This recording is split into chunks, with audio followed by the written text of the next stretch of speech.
আরে খাওয়া নাও না, তুই এরকম গোমরা মুখ করে বসে রয়েছে কেন? তোমার এই গোমরা মুখ দেখলে কিরম লাগে তুমি জানো?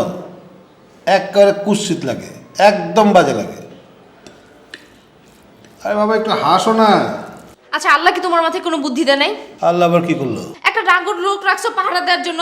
আমি বাথরুমে যাই তাকায় থাকে, শুয়ে থাকি তাকায় থাকে, ড্রেস টেবিলে বসি তাকায় থাকে, আমি খাই তাকায় থাকে, আমি হাঁটি তাকায় থাকে। কি কি পাইছে কেন? আর তুমি আমার এই সিনেমা বানানোর কথা বললে আমারে বিয়ে করছো, এখন তো সিনেমা বানানোর কোনো খবর নাই। তাকায় থাকে না, ঠিক আছে, আমরা বলে দেবো না, ওই বাথরুমে ঢোকার আর বার হওয়ার সময় যেন না তাকায়, আর ঘুমানোর সময় যেন না তাকায়। আচ্ছা, তুমি এই লোকটাকে কেন রাখছো? ওর তো কোনো দরকার নাই, আমার তো কোনো কাজে আসতেছে না। না আরে বাবা, এর লোক মনে করতেছো কেন? এর তুমি ফার্নিচার মনে করো না। এই যে আসবাবপত্র, এই যে চেয়ার টেবিল, এই ফুলদানি, হ্যাঁ, ওরা ফার্নিচার মনে করো। ও ফার্নিচার না? ও যদি ফার্নিচার হয়, আজকে রাত থেকে তুমি আর আমি যখন রুমে ঘুমাবো তখন ও রাতের বেলা ফার্নিচার হয়ে আমাদের রুমে থাকবে। দূর দূর আবার কি, ও আমাদের রুমে ফার্নিচার হয়ে থাকবে। আরে না, আরে হ্যাঁ থাকবে, ও থাকবে।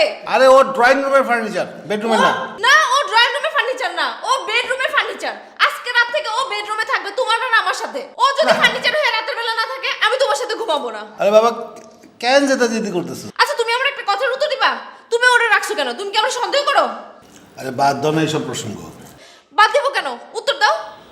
বলতে হবে? হ্যাঁ বলবোই। অবশ্যই বলবা।